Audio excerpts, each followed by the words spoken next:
There are more than 10 great things to do in Cannes, but let's limit ourselves to that today. So Anja and I chose our personal favorites, and to give it an easy order, let's start with a breakfast on the beach and end with a drink at a cool rooftop bar in the evening. You'll see many classics, but also some lesser known things in Cannes, among which is this beautiful cemetery where some celebrities are buried. An outdoor breakfast is something you can and should enjoy year-round in Cannes. You get the reason why, right? We picked Oki Beach today, which is behind the quay where the boats take off for trips to Cannes Islands and along the coast. Between 9 and 11 every morning, they serve a typical French breakfast made of a croissant or pain au chocolat, half a baguette with butter and jam, as well as a hot drink and a freshly pressed orange juice for 14 euros. 1 year ago, a friend and I took Aila to this place for a birthday breakfast. In the winter, you should say? Yeah, it was in the winter, and it was a lovely day. This was the start for a whole day. We started here with the breakfast and then we went on. As always, Anja and I could have spent all day eating, talking, taking in the sea, soaking up the sun, watching kids play, and enjoying the soft breeze. But since there's more we want to show you, we better get ready to go. Oki Beach is really a nice place. The staff was great, the setting pretty and laid back, and even he likes to hang out here. It's not the cheapest place for breakfast around, but for the location we think it's a fair deal. Back at the port area behind the town hall, you'll find all these restaurants lined up on Rue Félix Faure that serve a French breakfast for around 9 or 10 euros. Looks homey too.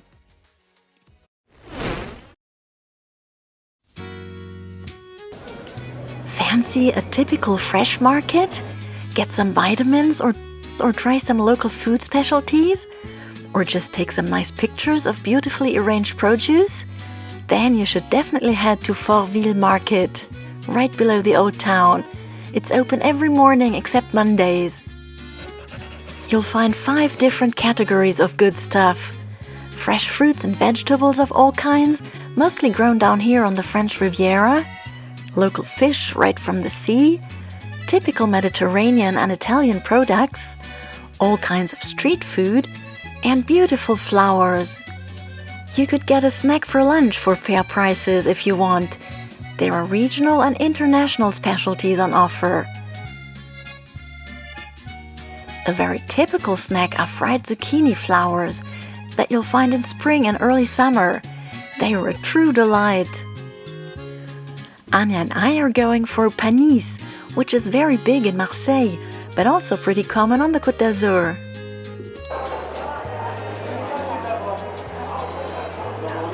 Merci beaucoup. We're going to try now the panis.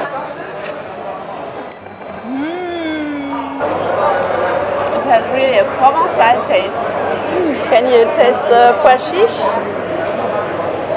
No, more the herbs. And we just saw the other day that in restaurants they serve that as a side dish.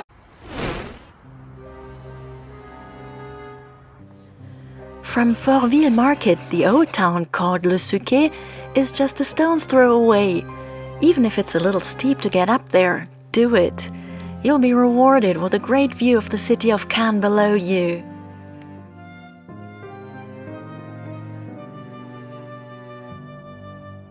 Le Suquet is nestled on a hill right behind the port, with buildings dating back way into the Middle Ages. From the vast lookout terrace, you'll get a perfect view of the yachts below you, all the way to the film festival building, the Palais des Festivals, with the famous promenade La Croisette stretching behind it.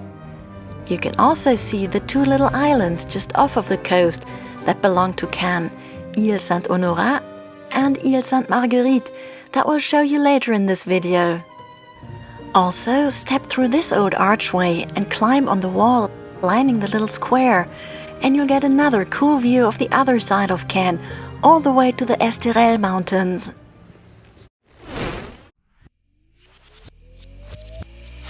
Speaking of the old town that we've just climbed, there are ways of getting there with less of an effort. You could take the Navette du Suquet, for instance, the little green and pink electric bus that goes up to the old town in loops all day long, every 20 minutes. For just 80 cents, you can hop on and off as much as you like. It takes off just across from the town hall. The little tourist train, Petit Train, also goes up to the historic center, but it shows you way more of the city. It starts next to the festival building at the Pantiero, pretty much in the middle of the city center, and the ticket is 14 euros per person. Another way to discover the city rolling is to take one of the colorful open-top double-decker buses. The bus line is called Palme Impériale. It's on duty between 6:25 a.m. and 8:45 p.m. and there's a bus about every 15 minutes. And then, of course, you could ride a bike. There are cycling paths all along the coast. You could even go all the way to Golfe Juan, which is another cute place with a port, beaches, and many restaurants. For rental information, check out the description below the film.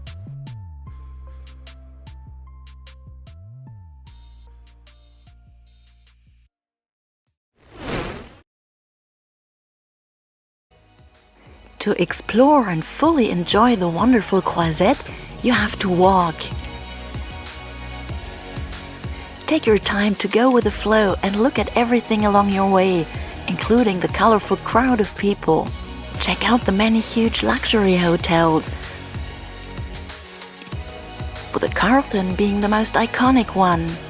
On your other side stretches the sea, with Cannes' beautiful sandy beach, as well as close to 20 recently renovated gorgeous restaurants.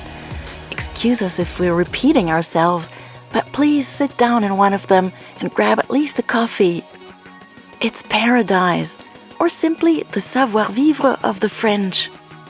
By the way, if you're getting hungry, you can get snacks and drinks for fair prices in the many sky blue kiosks along the Croisette, but also along the other stretches of Cannes' coast. Grilled paninis start at around €4.50. They have good coffee, ice cream, and in the morning you might even find fruit and fresh croissants. Now let's take a closer look at the many sandy beaches. If you want to spend your vacation on the beach, Cannes is definitely a first choice. The water is clear and warm in summer and easy to access. Some people go for a swim year-round. We'd say May to October is fine if you prefer your water to be well-tempered. So you've seen the Croisette. There are big stretches of public beach areas and even more private beaches where you can rent a sun lounger and parasol for the day or half a day. Prices vary greatly depending on the restaurant or hotel they belong to and how close you want to be to the water, but they start at around €30 for a day. There are more beaches to the west towards Cannes-la-Bocca. They are mostly public, pretty narrow, and the road runs right behind the beach, but they're nice enough. And east of the Croisette and its park and port at the tip towards Golfe Juan, there are more public beaches that are actually really nice. You'll find a pretty hidden public one right behind the former Palm Beach Casino facing the islands. For a peaceful swim and a day in a cute secluded bay, there's nothing better than a boat trip over to one of the two small islands, Île Sainte-Marguerite or Île Saint-Honorat. Catch a boat at the far end of the old harbor, and 20 minutes later, you're in a different world, away from the hustle and bustle of the coast, surrounded by nature and quiet, and lots of bathing spots. Anja prefers the bigger one, Sainte-Marguerite. There's more to do and to discover, like the royal fortress on a cliff overlooking the sea, which houses a former state prison where the man with the iron mask was held captive, as well as underwater sculptures meant to explore snorkeling. I fell in love with a smaller one a long time ago, maybe because I got to know one of the monks that live on the island during an interview. This is where you go if you want to hop on the island. The departure for both islands is at Quai Laubeuf, at the far end of the old port. But there's also another way of crossing the sea. You can hire a kayak at the other end of the city, at the Pointe Croisette, and be your own captain.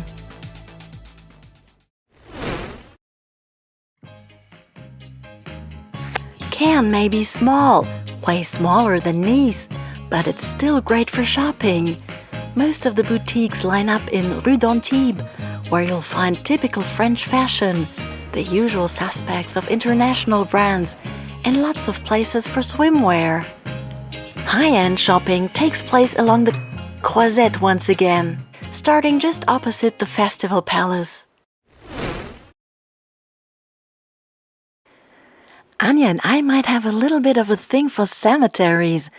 The southern French ones are beautiful, and especially on the French Riviera you can find graves of some illustrious people. The huge one in Cannes, called Le Grand Jas, is dating back to 1866 and overlooks the sea. It's considered one of the most remarkable French cemeteries to visit, along with those of Paris. You could look for Lord Brougham, English Chancellor, or the famous French writer Prosper Mérimée.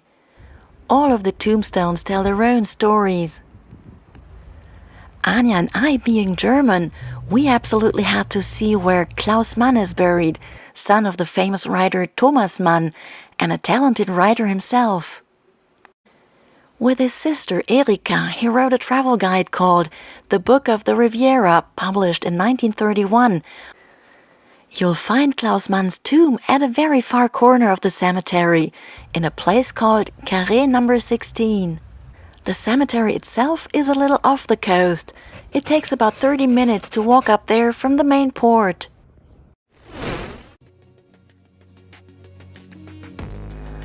As promised, let's finish with a glass of rosé at Cannes' coolest rooftop bar, Le Roof, on top of the Five Seas Hotel, just a couple of minutes from the festival building.